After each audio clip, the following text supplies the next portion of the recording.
investigadores del CONACYT, doctor en Ciencias Sociales con especialidad en Sociología por el Colegio de México. Sus obras han sido pioneras y de gran importancia para la comprensión de los procesos socioculturales que definen a la frontera México-Estados Unidos y a los movimientos juveniles en América Latina y Estados Unidos. Sus estudios abordan procesos culturales estratégicos, entre los cuales destacan las nuevas identidades sociales y las prácticas socioculturales vinculadas al narcotráfico.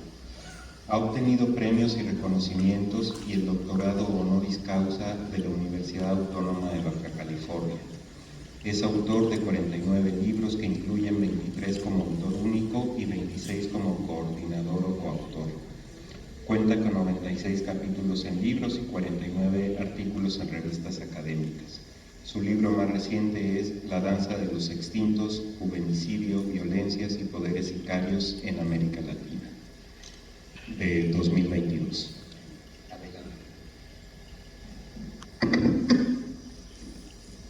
Muy buenas tardes a todas y a todos. Me interesa mucho, pues primero agradecer la invitación a este importante encuentro,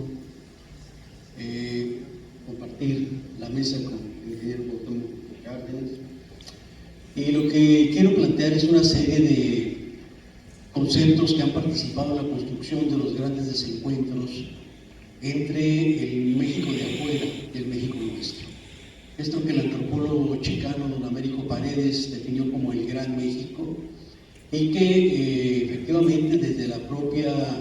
invasión y los eventos que ocurren tras la firma de los tratados de Guadalupe Hidalgo van a generarse procesos de desencuentro sociocultural sumamente importantes que han venido marcando hasta la fecha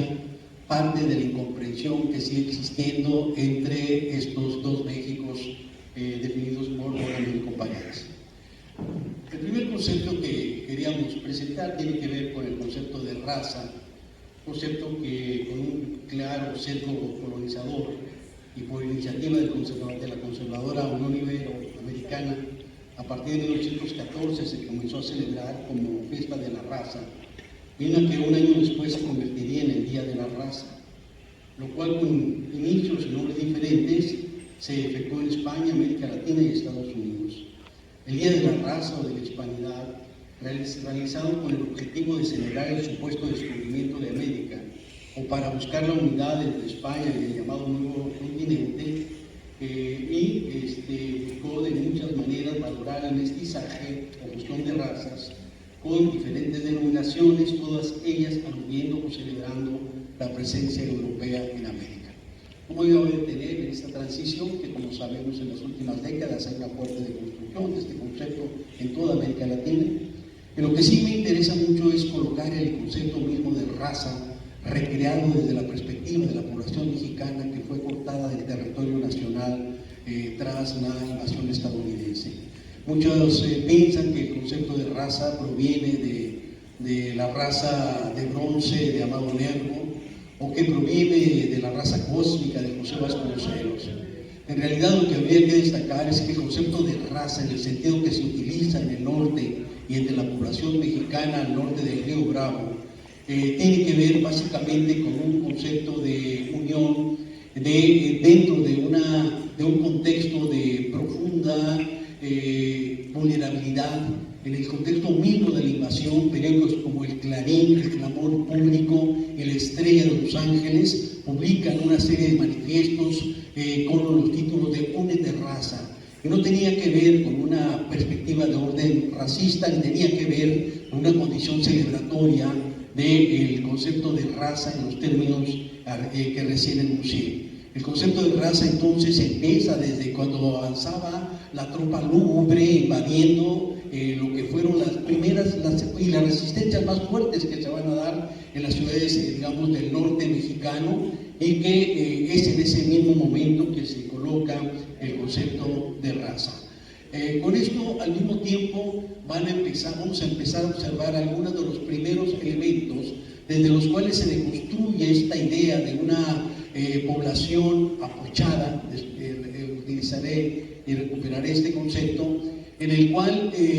lo que vamos nosotros a observar es que desde el inician los procesos de resistencia social, política y cultural de esos cerca de 75,000 mexicanos que, según Karen McWilliams, en su imprescindible al norte de México, quedaron al norte del río Bravo después de la firma de los tratados de Guadalupe Hidalgo. 100,000, decía Manuel Gamio en Forjando Patria, 125,000, dicen estudios chicanos más recientes. En todo caso, lo que estamos hablando es que efectivamente que esa población que fue cruzada por la frontera no fue una población que aceptó de manera pasiva las nuevas condiciones que se le impusieron. De hecho, la primera gran elemento de resistencia simbólico-cultural se da a partir de lo que fue este proceso de fundación de la ciudad de Nuevo Laredo, donde la gente de Texas, siguiendo a aquella vieja conseja de que uno es del sitio donde moran los difuntos, exhuma a sus muertos e inicia una procesión entre sublime, siniestra, macabra, cruza con ellos la nueva frontera, los inhuma y funda la ciudad de Nuevo Laredo. Pero al mismo tiempo tenemos los grandes procesos de resistencia social con figuras como Juan Nepomuceno, Chero Cortina, este personaje hacendado cuya familia era dueña de gran parte de lo que es Matamoros y Bronzeville, que encabezó las famosas guerras Cortina bajo el grito de Viva México, maten a los gringos, y que no pudo ser detenido. Pero al mismo tiempo que tenemos este tipo de personajes que se lanzó a las guerras cuando vio que un ranger tejano, Bob Spears, golpeaba a uno de los peones de su hacienda, inicia ese proceso de resistencia social. Pero están nosotros, está el Fego Vaca en Nuevo México, está Gregorio Cortés, a quien el espléndido trabajo de Américo Paredes, with his pistol in his hand, con su pistola en la mano, recrea las condiciones de este muchachito que se enfrenta a los temibles Rangers en Texas después de que le disparan a su hermano. Está también Joaquín Murrieta, el más famoso de todos, y Tiburcio Vázquez, quien al pie de la horca decía, tomó posesión de mí un espíritu de odio, venganza por las humillaciones que se cometen en contra de mi gente. Y Joaquín Murrieta, el bandido generoso desde la perspectiva mexicana, ese bandido social, a la Eric Hobsbawm, yo prefiero llamarles héroes populares, porque efectivamente la población mexicana montó briosos caballos acompañando las correrías de Murrieta, de Vaca y todos los demás. Joaquín Murrieta justo surge en el contexto de la fiebre del oro y en el propio corrido expresa las vicisitudes de lo que está ocurriendo en ese momento a partir de 1849 con el supuesto descubrimiento de la fiebre de oro, que ya lo tenían muy claramente identificado, cuando se convierte efectivamente en un emblema redentor de la población mexicana al norte del río Bravo, y que el propio corrido va a ser el elemento que va a ir narrando, que va a ir contando estas historias. Yo no soy americano, pero comprendo el inglés, lo aprendí con mi hermano al derecho y al revés, y a cualquier americano lo hago temblar a mis pies. Los motivos: cuando apenas era un niño huérfano, a mí me dejaron, sin quien me hiciera un cariño, a mi hermano lo mataron y a mi esposa Carmelita cobardes la asesinaron. El corrido de Murrieta y él mismo va a despertar el interés. John Rodin publica la primera biografía de Joaquín Murrieta hacia 1851 al 54, como se publicó por entregas. Posteriormente se vuelve a publicar en California, se publica en el centro de Estados Unidos y se hace una edición en España de este bandido sonorense Joaquín Murrieta, pero de manera extraña se hace otra edición en Chile y de repente Joaquín Murrieta aparece como el bandido chileno. Un garlito en el cual nuestro querido Naftalí Reyes, Pablo Neruda, cae cuando escribe su Fulgor y Muerte de Joaquín Murrieta y nos lo presenta como un bandido chileno. Yo, en mi caso, trabajo más los usos sociales de los mitos y las formas de resistencia de la población. Efectivamente era sonorense, pero efectivamente también en ese momento surge y cuento esta historia porque es muy importante de lo que ocurrirá después. Para que no hubiera dudas, Irineo Paz, el abuelo de Octavio Paz, publicó Vida y Aventuras, algo así, de Joaquín Murrieta, el bandido sonorense, para que no quedara duda de su origen, del lugar, de dónde surgió. Y aquí esto se mezcla con otro de los conceptos que me interesa a mí destacar. El concepto de el cholo. Pero antes de eso quiero plantear el concepto del pocho. El concepto del pocho, que sigue siendo un concepto utilizado ampliamente de forma peyorativa. El pocho es una palabra, de acuerdo con Sobarzo, en su diccionario de términos sonorenses, es un diccionario que proviene de la lengua ópata pochico, con P-O-T-Z-I-C-O, que significa arrancar la hierba con todo y raíz. Todavía en Sonora se utiliza el concepto del pocho, las faldas pochis, los pantalones pochos, se pochó una mano, se pochó un dedo, que se cortó. En el habla del norte utilizamos la palabra del pocho en ese sentido, y cuando se pierde más de la mitad del territorio nacional, se habla del territorio pochado, es el territorio cortado, el territorio perdido, y la población, digamos, los pochos, sería esa población dentro de una condición descriptiva que no tenía una dimensión connotativa como se dio posteriormente. Esta idea del pocho como traidor a la patria, como agringado, desnacionalizado, carente de identidad, en realidad es una construcción posterior que básicamente se da en el contexto de la Revolución Mexicana. Y es ahí cuando en los mismos conflictos, particularmente frente a lo que eran los generales sonorenses, Calles y Obregón, se da esta construcción de ellos como personajes agringados, vendepatrias, sin identidad, y esto lo encontramos de manera muy clara en La Tormenta, la segunda parte de la autobiografía de José Vasconcelos, después de Ulises Criollo, donde de manera muy amplia trabaja el concepto del pocho a partir de un debate con Roberto Pesqueira, un personaje, digamos, impresentable norteño, que traía toda una orientación para construir un proyecto nortista, asumiendo que había una condición superior en la gente del norte. Creo que el concepto del pocho, recreado por Vasconcelos, cae exactamente en el mismo carrito, en el sentido opuesto, al plantear efectivamente esa suerte de desierto cultural en el norte mexicano y plantear efectivamente una idea de una población apochada, en lo cual también Martín Luis Guzmán, en El Águila y la Serpiente, va a plantear exactamente la misma posición, y se empieza a difundir esta idea del pocho básicamente desde una condición de pérdida del idioma, pérdida de la cultura, pérdida de la identidad. Gran parte de nuestros connotados intelectuales del siglo XIX y parte del XX van a reproducir este tipo de perspectivas. Entre ellos, diríamos, Guillermo Prieto, José María Iglesias, el propio Salvador Novo, obviamente Octavio Paz y muchos otros, que van a reproducir este tipo de perspectivas estereotipadas sobre lo que ocurrió al norte del Río Bravo, donde ellos ven, como decía Salvador Novo, esa preocupación por lo que era la transformación lingüística que ocurría en los ámbitos fronterizos y al norte del Río Bravo. Yo veo una condición distinta. Yo veo una población mexicana que no sabía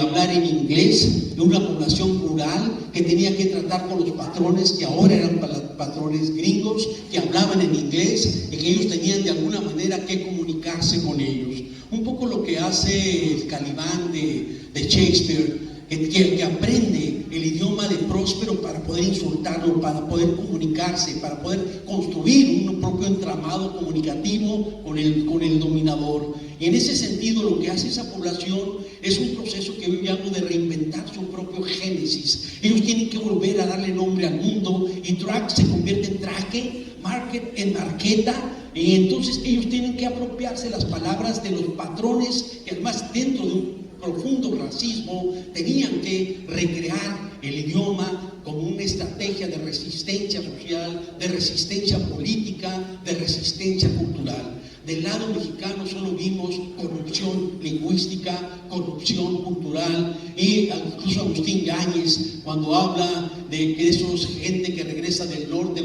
los migrantes, con su parado de garza, esos seres facetos, que significa doble cara, que escupen por un lado entre los dientes y que vienen a corromper las tradiciones conventuales del Bajío. Todo esto entonces nos lleva a lo que sería este origen de la palabra pocho en la lengua ópata, y que básicamente se convirtió en un referente desde el cual se construyó una idea estereotipada sobre la población de la frontera y la población que vive al norte del Río Bravo, para desde ahí plantear esta condición de la supuesta desnacionalización de la gente de la frontera. Hay que decir que en 1982-83 el Colegio de la Frontera Norte hizo una investigación sobre el tema sobre la relación entre el uso de anglicismos en el discurso coloquial de la población fronteriza y el tema de la identidad. Lo que se encuentra es que no existen necesariamente más anglicismos en el discurso coloquial de esta población, que es más fuerte en la condición de clase social, que es más homogéneo el discurso de los banqueros o los empresarios de Tijuana, de Ciudad de México y de Yucatán, que lo que existe entre los empresarios de Tijuana y el habla de la gente en las colonias populares. El otro tema fundamental es que no existe una correlación entre el uso de anglicismos y la identidad. El que la gente diga ok o bye bye no la vuelve ni más ni menos mexicana. El concepto de identidad tiene que ver con un marco intersubjetivo desde el cual se construye efectivamente como un dispositivo de clasificación social y que tiene una serie de características que infortunadamente ahora no tendría tiempo de desarrollar. Te voy a pedir si eres tan amable, porque son como los carros viejos que tardan en arrancar, pero ya que era rabiada, me cuesta detenerlo. Pero cuando me dicen, te queda, ya me detengo. Bueno, entonces este es el origen del concepto de pocho, y que efectivamente lo que vemos es un cambio importante en amplios sectores, sobre todo de la frontera y de la población mexicana al norte del Río Bravo. Otros dos conceptos vinculados, el concepto de chicano y el concepto de cholo. Esto es muy importante porque a finales del siglo XIX, chicano y cholo querían decir lo mismo. Mexicano, pobre, trabajador, moreno. Era un concepto clasista y racista, pero se utilizaban en el mismo sentido. Entonces, el concepto de chicano, de acuerdo con Tino Villanueva, tiene que ver básicamente con esta pronunciación que hacían los anglos de mexicano, y que él considera que es, y yo creo también con él, que es la forma más clara desde la cual podríamos recrear esta condición de lo que sería el surgimiento de la palabra chicano con las características que acabo de desarrollar, no las que va a tener en el siglo XX, que después lo diremos de manera muy rápida. Y por otro lado tenemos la palabra cholo, que en este momento tampoco me voy a referir a los homies, a los cholos de barrio, sino a la palabra misma de cholo, que aludía a esta condición de personas pobres, esta idea estereotipada, peyorativa, concepto racista y clasista, la palabra cholo, como la palabra chicano a finales del siglo XIX. La palabra cholo siguió teniendo una impronta clasista y racista, chúntaro, ¿no? O palabra onomatopeica que significa ranchero, ¿no? De chúntata, viene de chúntata, chúntata, una palabra que también tiene que ver con esta idea de naco, que se ha utilizado de manera muy fuerte desde esta impronta racista en nuestro lenguaje. La palabra chairo, que sería algo utilizado más recientemente, pero que tiene otra condición y que viene de chaira y que alude básicamente a la condición onanista con la cual se usaba en los años 60, recuerdo, la palabra de la chaira, y que fue cambiando y que ahora se utiliza en este sentido que la mayoría de ustedes conocen. La palabra, entonces, ¿cómo surge y cómo se da este proceso de transformación del chicano, que deriva en el movimiento chicano, y del cholo, que deriva casi en el mismo momento hacia el cholo y se convierte en un emblema identitario de los jóvenes de los barrios mexicanos y chicanos en el norte de México y en el sur de Estados Unidos? Efectivamente, lo que yo creo es que la palabra cholo se incorpora desde prácticamente la fiebre del oro. En la fiebre del oro, así como lo que hablamos del tema de Joaquín Murrieta, llegó una gran cantidad de campesinos y pequeños mineros que de Sinaloa, de Chihuahua, de Sonora,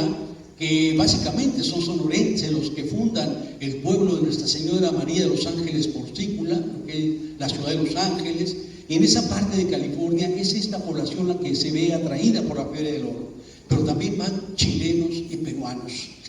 Mineros que estaban familiarizados con el uso del concepto de cholo que yo creo que son ellos los que empiezan a llamar cholos a los mexicanos, que habíamos perdido la guerra, estábamos en el rating más bajo ahí de popularidad, que mucho todavía se usaba la manta en el vestuario de nuestros paisanos, y empieza a darse esta utilización que provenía de dos condiciones. La primera era esta idea en toda la región andina, Chile, Perú, Bolivia y parte de Ecuador. El concepto de cholo significa indio aculturado. Es este indio,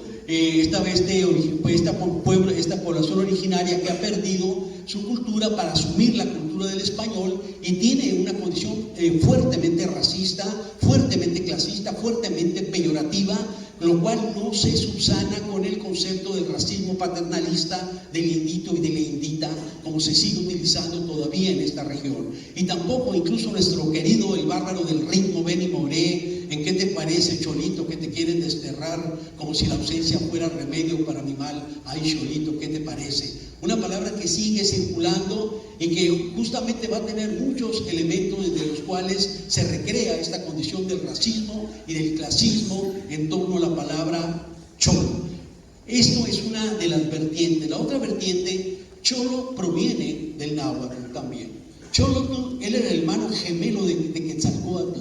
el dios de la dualidad, el dios de lo monstruoso, el dios que se negó a morir, el dios que acompaña a Quetzalcóatl en su incursión al Mictlán, el reino de Mictlantecuhtli y Mictlantechihuatl, para robar los huesos y volver a crear a los seres humanos. Como sabemos, Quetzalcóatl llevaba los huesos en un costal, pero es sorprendido por Mictlantecuhtli, cae, los huesos se rompen de distintos tamaños, y decían los antiguos que por eso vemos personas de distintas estaturas. Pero aquí lo fundamental es que esta idea de lo que era el cholotl, donde proviene la palabra el acholotl, el ajolote, esta figura que no solo inspira a Roger Barthes en La jaula de la melancolía, también a Julio Cortázar en su cuento del ajolote, que a su vez inspira a Luis Guerra para Burbujas de Amor, la canción. Pero toda esta vertiente que proviene del cholotl, el cholo ya deviene, Choloco era el lugar de cholos,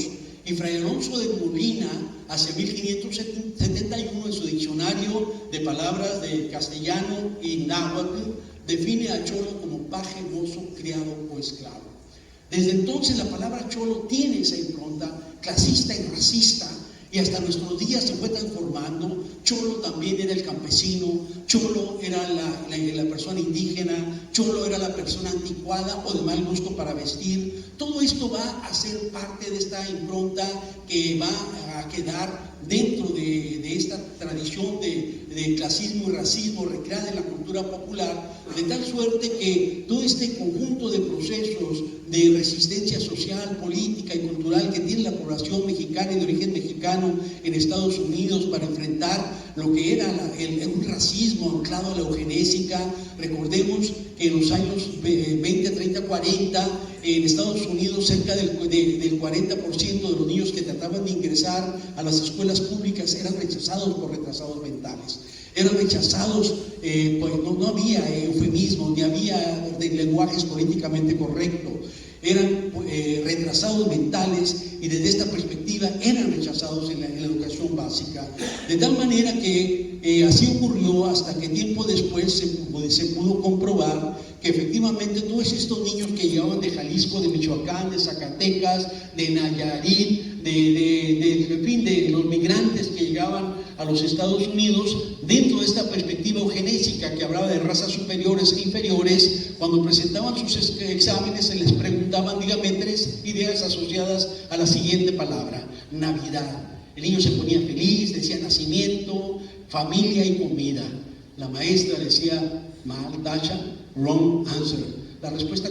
correcta es Santo Claus, arbolito y regalos. Lo que pongo como ejemplo porque eran test monolingües y monoculturales. La educación era un dispositivo institucionalizado de reproducción de la desigualdad social. Y esto era parte de lo que tenía que enfrentar toda esa población. De tal manera que en los años 50, y me acerco al tercer concepto,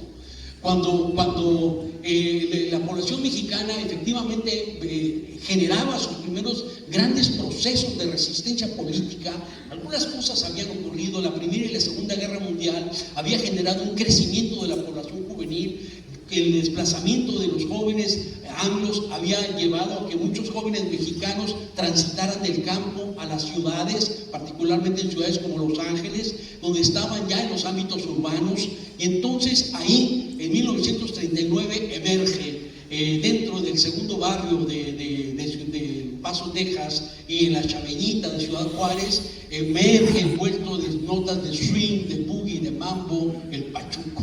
El pachuco, que efectivamente va a utilizar un slang que tiene que ver con una recreación profunda,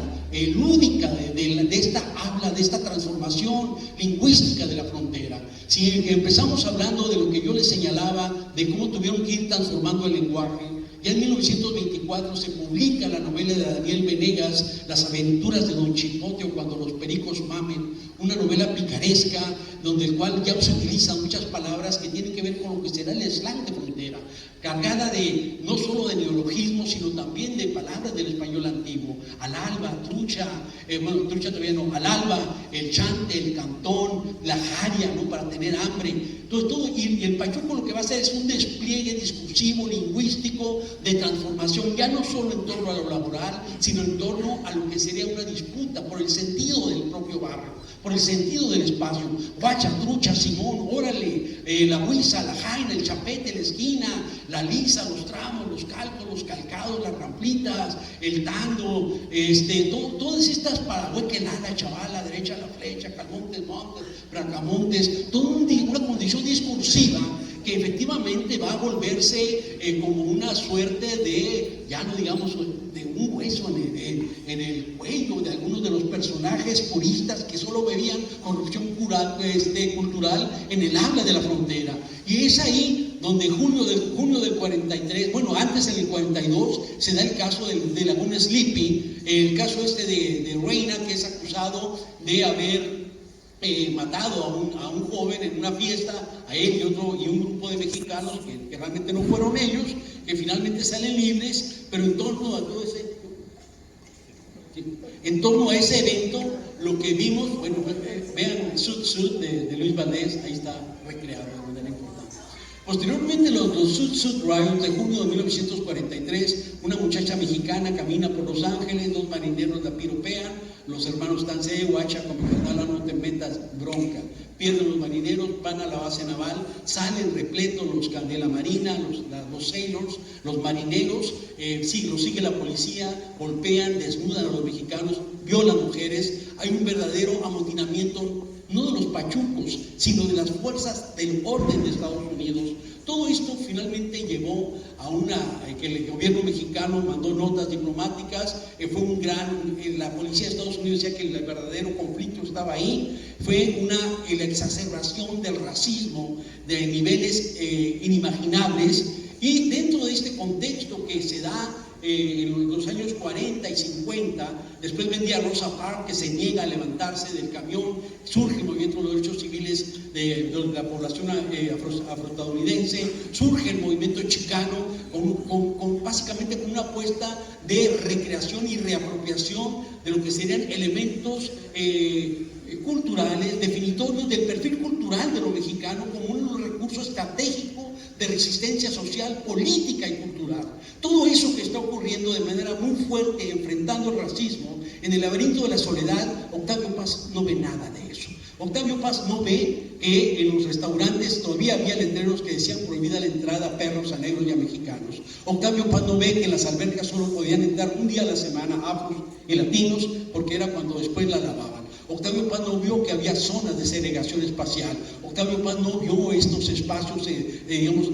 separados en los camiones. Octavio Paz no vio muchas cosas y prefirió construir una idea del pachuco bajo una imagen de un clown siniestro, un payaso que no quiere asimilarse a la cultura de Estados Unidos, sin aclararnos con qué cultura americana se refiere él, como él lo decía, si es los indios nativoamericanos, si son los 125,000 mexicanos que quedaron al norte del río Bravo, si son todo el conjunto de otros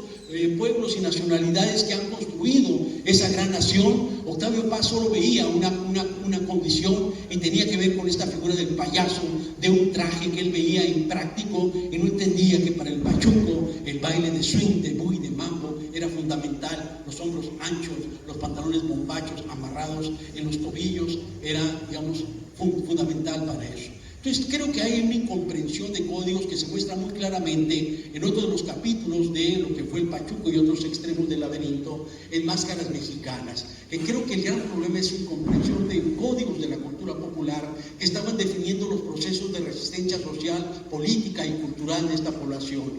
Por ello, cuando él dice, el otro día me encontraba en la biblioteca de mi casa cuando escuché un ruido en el cuarto contiguo y al preguntar quién anda ahí, la criada que recién regresaba de su pueblo contesta: no es nadie, señor, soy yo. Eso demuestra, recreando a Samuel Ramos en El perfil del hombre y la cultura en México, el sentimiento de inferioridad del mexicano que se enoja.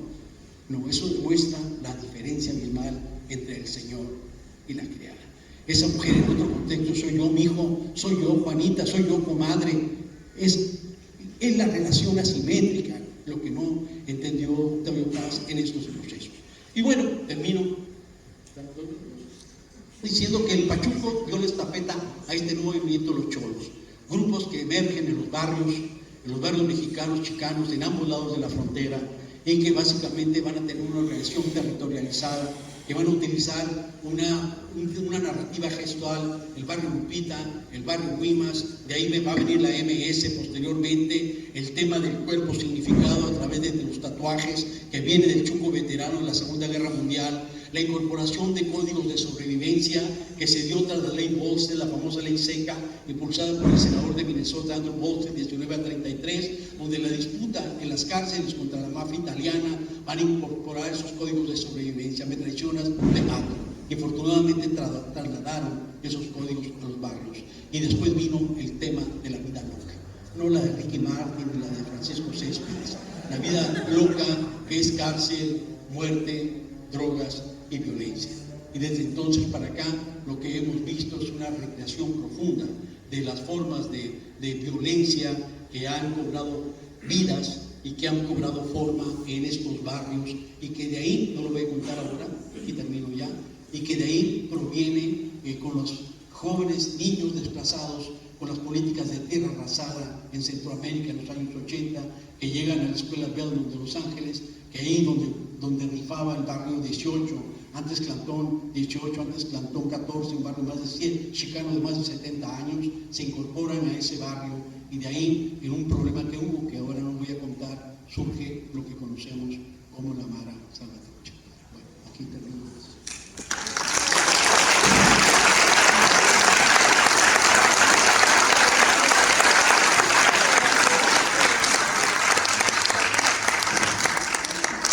Muchas gracias, doctor.